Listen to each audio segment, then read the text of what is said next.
What we're going to be going over today is the financial report of the budget. That's the MS-535 in the tax rate setting portal. And just in case we have anyone who's new, I want to go over the tax rate setting process as a whole and where the 535 kind of fits into it. So the process kicks off at the start of the year with the drafting of your warrant articles. And if you're a city, those would be your resolutions. Those drafted articles are what become your proposed budget. And then out of the proposed budget, we get your proposed appropriations and your estimated revenues. Those appropriations go to your annual meeting. They're voted on, they're approved, and they become your voted appropriations. So that's your MS-232, and if you're a school district, your MS-22. Later on in the year, you have the ability to revise those estimated revenues when you have a better idea of how much money is going to be coming in. And it's these two pieces that feed into the tax rate setting process for the DRA. So it's the amount of money you want to spend, it's the amount of non-property tax revenue you're going to be bringing in, and then the final piece is the valuation from the assessment web portal. So that's the MS1, or for village districts, the MS1V. So this gives us the deficit that we're going to be running without property taxes. So we'll know how much we need to raise in property taxes, and we'll know the value of our community. So from that, you can calculate a tax rate. Now, it's after this whole process, after your financial year has ended, that you actually start work on the MS-535. So what this is the report of your actual expenditures and your actual revenues, long-term debt, all that sort of stuff after the fiscal year has ended. So that's pretty much all we're going to be talking about today is just the MS-535. It's relatively straightforward, and there are no changes from last year. Everybody has had enough to deal with in the past year. I guess the DRA decided they didn't need to add any new requirements. So what I'm going to talk about today is sort of an overview of the MS-535 process. We'll take a look at the interface. I'll show you various pieces of the interface in the software itself. I'll go over the submission process, and then we'll talk a little bit about working with reports, since users who are new to the system sometimes have trouble with those. So the 535 gets filed by all towns, cities, and village districts. Schools file a totally separate form, but the same idea that goes to the Department of Education. And what it is, like I said before, is a report of all of your final numbers for the year. So how much was voted in, how much you spent, how much money came in, etc. And one thing I want to mention here is a lot of towns and cities and villages, they rely on an auditor to prepare this whole thing. And we have a number of auditing firms who are active in the portal. And because the auditors are involved in this process, there's a unique aspect to this workflow that I'm going to talk about a little bit later. So to get to the interface, you click on your Financial tab, and then click Continue next to MS-535 Review. When you pull up the 535 interface, you're going to be presented with a tabbed interface. So you're going to start off in your Home tab. You'll then have Expenditures and Revenues, Long-Term Debt, and then a balance sheet. And one thing to note is that some of these tabs have tabs within them. So it's sort of a nested arrangement because there's a lot of information that goes into the MS-535. So here on that Home tab, we have a couple different things. We have our MS-535 status. In this screenshot, you can see that it hasn't been completed. We have a question about emergency appropriations throughout the year. It's a yes or no question. If you go in and you answer yes, you did have emergency unanticipated appropriations, you're going to have to explain it. And then over on the right, we have some contact information. The first 4 fields are for your auditor. That's something that they're going to fill in while they're working on your MS-535. And then the preparer's contact information gets automatically completed when you submit the 535. So the next tab is your expenditures and revenues. This is one of the tabs that has tabs within it. So what you'll see here is an account codes table that you're probably all very familiar with if you've worked in the portal in prior years. This interface is divided into expenditures and revenues. They both kind of look and behave the same. You're going to have account code categories on the left in dark gray. And then within each of those categories, you'll have a number of account codes. So that's sort of how everything is organized. What you'll see here, if you were to log into the portal and take a look at your town right now, is you're going to see your prior year appropriations and your prior year estimated revenues are already populated for you. Now, we know all this from all of your filings last year, and we realize that some of these things can change for different reasons. Some of them might have been corrected or revised after everything was submitted. So you actually have the ability to go in and edit those numbers if you really need to. And then for expenditures and revenues, you're going to provide your actuals.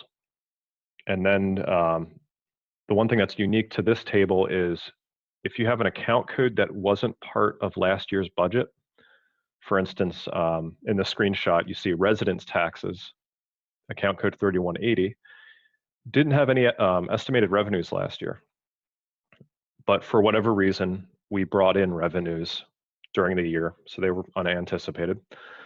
So if you have a situation like that where an account code was unused in last year's budget, but money came into or went out of that account code, the DRA is going to want a short explanation of what happens there. At the bottom of this table, and I'll show you this in the software, there's rows for special and capital reserve funds, which are a little unique. And again, I'll show you all of this in the portal itself. So expenditures and revenues are relatively straightforward. The next tab is your long-term debt tab. So this pulls in your prior year data. So any bonds or long-term debt you have are going to show up here, anything that was submitted last year. And you'll have the ability to go in and revise things at in the table at the bottom and then add or remove lines as needed. So the green add line button will give you a new blank line in that table, and those red buttons will delete one. Again, all this information comes from your filings last year, so that'll be your starting point. And then we have a balance sheet tab. This is the tab that probably takes the most amount of work. None of it's particularly difficult, but in terms of time, this is usually the number one. This tab contains assets, liabilities, and fund equities. And it starts off with your current year, beginning of year balance. And that number comes from what you submitted last year as the end of year balance. So it kind of rolls over. And we know that this can change. Things can happen in that period of time, or maybe an auditor found a mistake and it had to be corrected. So you have the ability to go in and change those beginning of year values. What you're really going to be focusing on, though, is the end of year values. And then if needed, if something was unusual or something happened during the year, you have the ability to provide an explanation. Down at the bottom of this interface, there's a school reconciliation worksheet and a general fund balance worksheet. And I'll show you how those work. So I'm going to jump over to the software right now. We're going to be logging in as a town administrator. Hopefully everybody can see the login screen. And I'm going to jump into a town on our test server that has a 535 that we can start with. So in this case, I was working with the town of Newport here on the test server. So I'm going to go to my financial tab and then to my MS-535 review. So what we've got here is a completely unsubmitted, unfilled out MS-535. We see all that contact information over on the right, and we have that emergency expenditures question right here. It's worth noting that you're going to have these buttons here at the bottom Those are going to be on every tab except for the Submit button. The Submit button only shows up on your Home tab. So let's take a look at expenditures and revenues first. So this is the account codes table I talked about. These are your expenditures. And then here are revenues. And you'll see that there's these colored rows at the bottom. It's the red row for expenditures and revenues that deals with the money coming in or out of any special revenue funds or capital projects funds. Then below that, you're going to see any commitments you have to other governments that came out of the tax rate. And as a result, your total general fund expenditures. And if we were looking at revenues, it'd be your total general fund revenues. One tab that wasn't in the presentation that's relatively new, I think it was added about 2 years ago, is the tax commitment tab. This is really just for reference purposes. What this shows you for your community is the MS-535 values, the commitment values, and then the difference between them for your county, any village districts you're involved with, and then your local and state education, and then finally your property taxes all the way over on the right. So there's nothing that you need to do here. These numbers are simply for reference. We had a lot of auditors and a lot of finance administrators who said that they'd like to see them in the interface. Well, at the bottom, I have the same 3 buttons again. And after this, I'm going to jump to my long-term debt tab. So just like in the PowerPoint, at the top, we've got our summary table. So that's the overall totals for all my long-term debt. And then I have my actual schedule here at the bottom. Now, if I wanted to go in and delete anything, you simply click one of the red icons. The site's going to prompt you to make sure you actually want to remove that line. It's going to remove it from the table, and it's going to give you a green confirmation at the top of the screen. And if I wanted to add more blank lines here for additional long-term debt that was added during the year, I just click the Add Line button. Okay, so finally the balance sheet. So here, like I said before, it's broken up into assets, liabilities, and our equities. So it's the same thing as the expenditures and revenues tab. It's a breakdown of account codes with our beginning of year and our end of year balances. The one thing worth mentioning is that there is one line in the liabilities section that you can't edit, and that is the due to other districts line. These numbers are actually pulled from your school reconciliation worksheet down here at the bottom. And I'll talk about these 2 sections in just a minute. Finally, last section here, fund equity. Again, relatively straightforward, beginning of year balance, end of year balance, and explanation.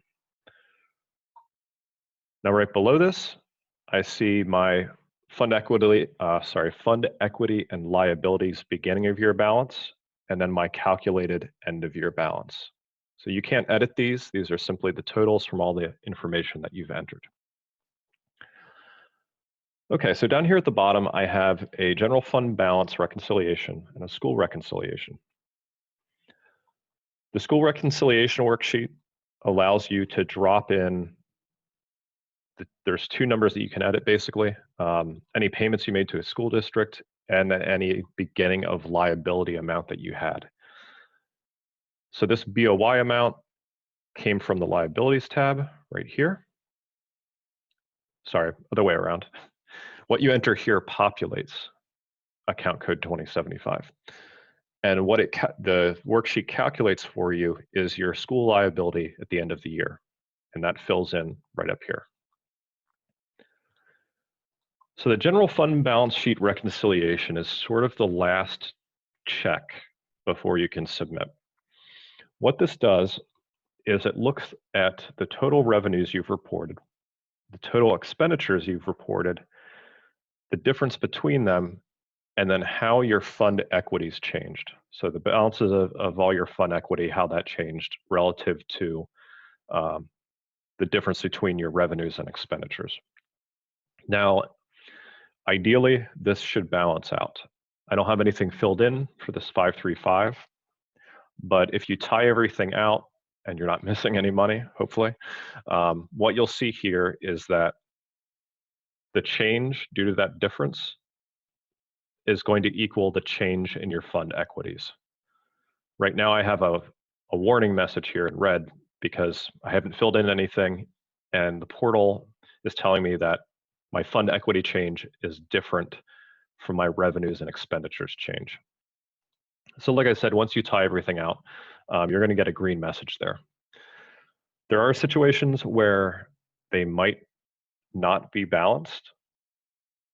In some of those situations, you can still submit the MS-535, and instead of a red or green message, you'll get a yellow message that says the balance difference is slightly greater or slightly less than.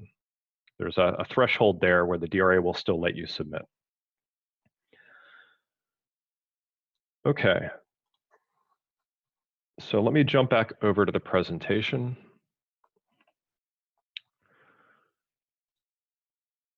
So a little bit about that auditor's workflow that I talked about. There's a couple different user levels in the portal.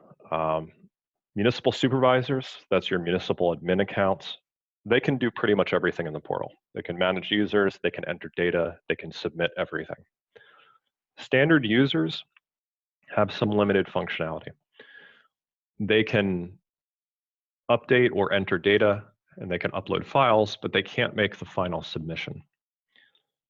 So what we have in the portal is we have a number of auditing firms that have auditors who hold accounts with access to multiple entities. Those auditors are users.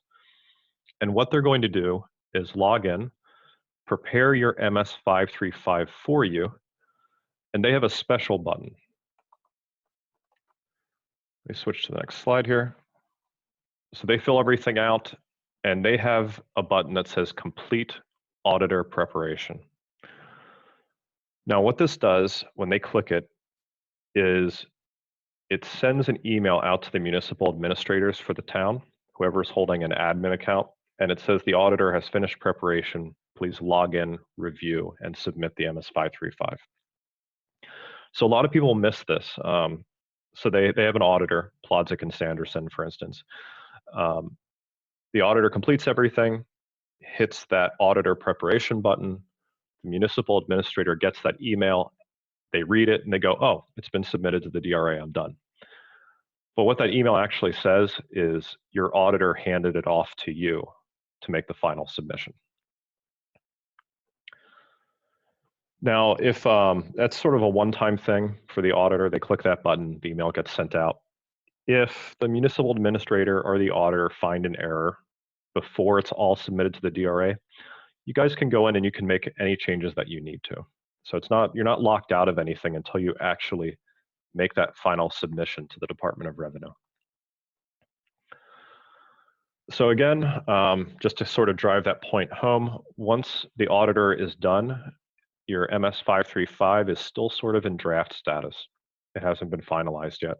So it really comes down to the municipal admin logging in and making that final submission. And that's what's going to remove all the draft markings from the report. So just to reiterate those submission requirements so nobody gets stuck on them. If you have an account that had no appropriations but had expenditures, so usually it's an unanticipated expenditure from an account that wasn't part of your approved budget, that's where you have to enter the explanation. It's required. The portal is going to stop you and give you a warning if you try and move forward. And like I said, for the vast majority of entities in the portal, you have to balance your balance sheet. There's only a handful who, like I said, have sort of a threshold where they can still fire it off to the Department of Revenue for review. But I think for everyone here, you're going to have to make sure that that change between revenues and expenditures is equal to the change in your fund equities. So auditor finishes their job, they send it to the municipal administrator. The municipal administrator submits it to the DRA, and then what you get is your final MS-535. So no draft markings on it. This is the one that gets signed, scanned, and uploaded back to the portal. A little bit about the DRA's review process.